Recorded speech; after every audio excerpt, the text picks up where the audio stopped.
এক মা হারানো ছোট্ট পাখির বেদনাময় জীবন কাহিনী নিয়ে আমার লেখা একটি ছোট্ট কবিতা, হারিয়ে যাওয়া মা। আমি একটি ছোট্ট পাখি, বেড়াই হুড়ে হ্যাতাশেতায়।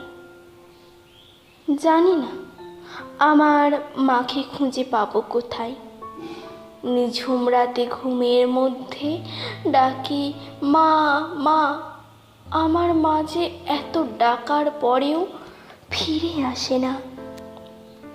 উড়ে উড়ে পৌঁছে গেলাম দূর দেশেতে। হঠাৎ দেখি কে একজন উড়ে আসে আমার কাছেতে। মনে হলো সে যেন আমার মা। ফড়িং নিয়ে বলছি আমায় খা। ভালো করে তাকিয়ে দেখি সে তো আমার মা নয়, তবুও মায়ের মতো এমন মনে হয়। পালিয়ে গেল সেই পাখি অনেক দূরে।